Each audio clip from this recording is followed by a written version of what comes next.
लोग मेरे वार्ड के अंदर आएंगे, तुमको ऐसे लगेंगे नहीं हम लोग मालेगांव के अंदर।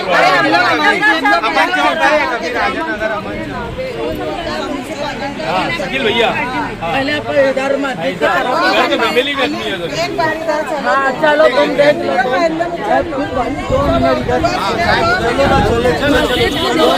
मस्जिद की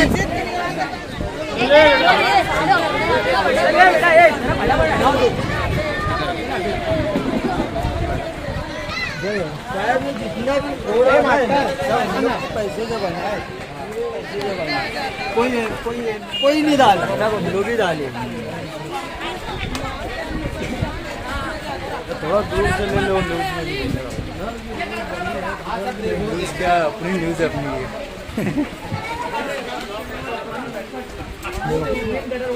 देखो ये मस्जिद है, यहाँ से नमाज जाते लोग। वीडियो बना यही मोबाइल दे दो।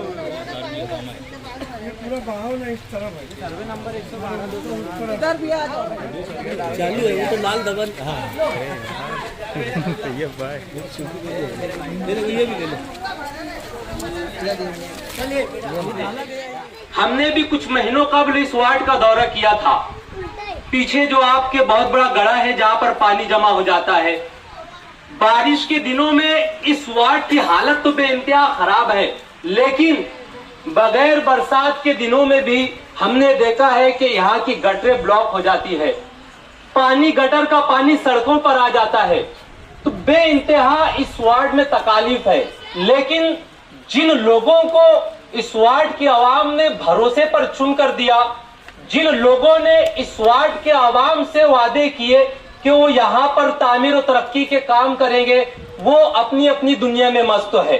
कोई जमीन के कारोबार में मस्त है, कोई प्लास्टिक के कारोबार में मस्त है, और एक साहब जो है कॉमेडी बनाने में मस्त है, और चौथे किधर है उनका कोई पता नहीं।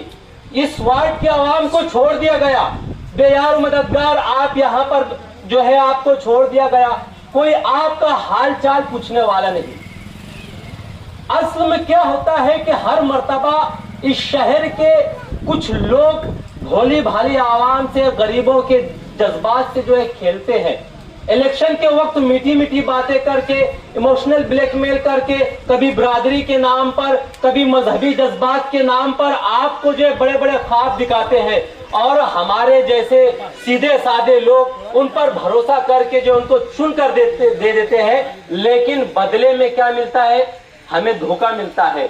बदले में वही खस्ता सड़कें मिलती है, बदले में वही टूटी गटरें मिलती है, बदले में वही मच्छरों की भरमार मिलती है, जिसकी वजह से आपके हमारे अपने बच्चे बीमार पड़ते हैं। आज इस वार्ड की नहीं, पूरे शहर की हालत यही है। लेकिन अब आपको जागना होगा, अब आपको आंखें खोलनी होगी। सिर्फ पैसों को नहीं, बल्कि आपको अब ऐसे उम्मीदवार को चुनकर देना होगा जो वाकई में काम करने वाला है। माजी में जो कुछ हुआ वो हो गया। ये आपके लिए एक सबक है कि कैसे लोगों ने किस तरह आपको जो है बेवकूफ बनाया।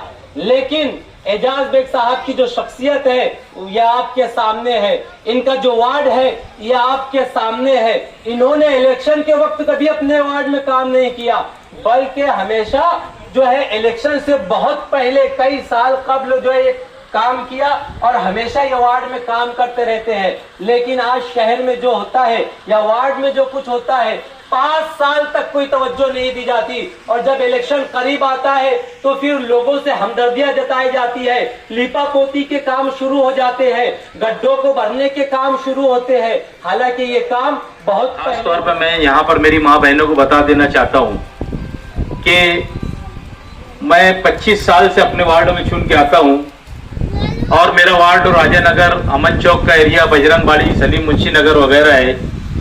आप अगर मेरे वार्ड के अंदर आके देखेंगे तो आपको लगेगा कि मालेगांव के किसी दूसरे इलाके में हम आ गए। मैंने इस तरीके का खूबसूरत वार्ड बनाया, उसके साथ साथ गार्डन बनाया, वॉलीबॉल ग्राउंड बनाया, और खास तौर पर पूरे मालेगांव के अंदर किसी ने नहीं किया था वो काम मैंने किया। एक लेडीज जिम खाना बनाया 50 लाख रुपये का पूरे मालेगांव के अंदर, और इंशाअल्लाह ताला मैं समझता हूँ कि शायद 2-4 महीने, 1.5 महीने के अंदर, 2 महीने के अंदर सामान आ जाएगा, और उसका भी इफ्तिताह होगा एक माँ बहनों की सेहत के लिए। अब आते हैं अपने इस वार्ड के अंदर कामकाज के सिलसिले में। यहाँ पर 4 कारपोरेटर लोग जो चुन के गए, आज तक उन्होंने इस वार्ड के अंदर झांकने नहीं आए, काम नहीं किए। सब अलीम भाई से कल रात को जब हमारी मीटिंग चल रही थी, उन्होंने सब मीटिंग के अंदर बातचीत की और हमको बताया। आज कारपोरेशन का इलेक्शन एकदम करीब करीब है और मैं आपको तो एक ही बात बोलूंगा, इलेक्शन जब आएगा बहरहाल आप अपने वार्ड के इस इलाके का कोई भी एक अच्छा नुमाइंदा या कोई भी माँ बहन ने इलेक्शन के अंदर खड़े रहना चाहिए, जो अपने इलाके के अंदर रहने के बाद वो दुख दर्द तो देख सके कि हमारे वार्ड के लोग किस तरीके से रहते हैं। धर्मान्ना आप चले गए रहने के लिए कैंप इलाके के अंदर, एक साइने में रहता है, 2 लोग जाफरनगर देवी के मल्ले में रहते हैं। यहाँ का इतना बुरा हाल है कि आए दिन जब बारिश होती है तो पेपर के अंदर और व्हाट्सएप के ऊपर बाकायदा सब चलता है। मैंने पीछे कमिश्नर साहब को लाया था, मेरी आदत नहीं है फोटो खिंचाने की, पीछे मैंने कमिश्नर साहब को लाकर गाड़ी में हम दोनों ही थे, उनको सब बताया कि पौरवाड़ी वालों के हाल इस तरीके से खराब है। उसकी वजह बताया कि आगे चलकर जो नाला पैक कर दिया गया है, किसी लोगों ने उसके ऊपर सैजिंग बना ली है, पाइप डाल के नाला एकदम बंद कर दिए, पानी नहीं बहता। उसकी मेन वजह यह है कि जो पानी नहीं बहता और उसकी वजह से सब पौरवाड़ी में लोगों के घर में पानी चले जाता। हम लोगों को इस इलाके में काम किस तरीके से करना है, आप अलीम भाई की जिम्मेदारी है कि मेरे साथ रह रहे कि मुझको बताया कि एजाज भाई ये काम करना है। आज काम नहीं होगा, मेरा साफ सफाई का मसला, दवा मारने वाला, लाइट किस तरीके के अंदर कहाँ का लगाना है, ये सारी चीजें आज हम कर सकते जो हमारे हाथ में है। अभी कमिश्नर का प्रशासक का राज है, कल कारपोरेशन का इलेक्शन होने के बाद हम लोग जब बॉडी के ऊपर आएंगे इंशाअल्लाह ताला, बहुत ज्यादा बड़ी बात नहीं करते, मैं खुसूसी तवज्जो शहर के अंदर देने वाला है। अब मुझे बड़ी जिम्मेदारी मिल गई, मैं 25 साल से मेरे वार्ड में चुन के आता 5 टर्नों से रेगुलर, मेरी बीवी भी 10 साल से कारपोरेटर है, मैं अच्छा काम करता हूं तो लोग मुझे चुन के देते। आप लोगों को मैं यही बात बोलना चाहता हूं कि बहुत लोग आएंगे, अभी 5 साल शेख रशीद साहब की फैमिली ने राज किया, 2.5 साल उनकी बीवी मेयर थी, 2.5 साल शेख रशीद साहब मेयर थे, फिर आगे बेवकूफ बनाने का काम लोगों को कर रहे हैं कि हमको इख्तियार दो, हम सोने का पुल बना देंगे, चांदी का ये बना देंगे। ये सब बेवकूफ बनाने के धंधे फिर चालू किए इन्होंने। खासतौर पे ये मेरी माँ बहनों को कहूंगा मैं कि आए तो इनको जूता बताओ कि अब आना नहीं हमारे इलाके के अंदर, अब हमारे वार्ड का उम्मीदवार जो भी रहेगा और हम कांग्रेस पार्टी के सना बासना चलेंगे, जिसकी जिम्मेदारी 2 महीने पहले मुझे मिली। ये सब पार्टी छोड़ के राष्ट्रवादी कांग्रेस में भाग गए।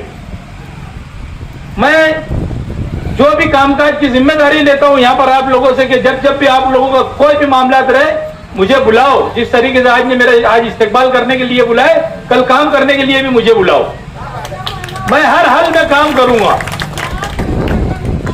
इंशाअल्लाह ताला। अभी आपको पीर मंगल के रोज से सब कामकाज दिखने लग जाएंगे। मैं सब तरीके से की जिम्मेदारी आज हमारे हाथ में ये सारी चीजें है, हम हर हाल में काम करने की जिम्मेदारी लेता हूं और अलीम भाई हमारे टच में रहेंगे। जब काम की जरूरत पड़ेगी, ये जो काम आज होने वाले हैं, सफाई का मसला हो, कचरा नहीं उड़ता, जहाँ लाइट नहीं है वहाँ लाइट लगाने की जिम्मेदारी, मैं आपको आज बोलता हूँ कि 8 दिन में आपको ऐसा लगेगा कि नहीं आप हमारे ऊपर कोई खुसूसी तवज्जो दे रहा। मैं इंशाअल्लाह ताला आप लोगों से जरूर कहूंगा कि आप इत्मीनान रखो, सब चीज की जिम्मेदारी मैं 8 दिन में आपको लगने लग जाएगा कि अपन कुछ इलाके में काम कर रहे हैं। मैं ज्यादा नहीं बोलता हूँ, आपको 8 दिन के अंदर समझ में आ जाएगा कि अपने इलाके के अंदर चलो कुछ ना कुछ तो काम हो रहा है।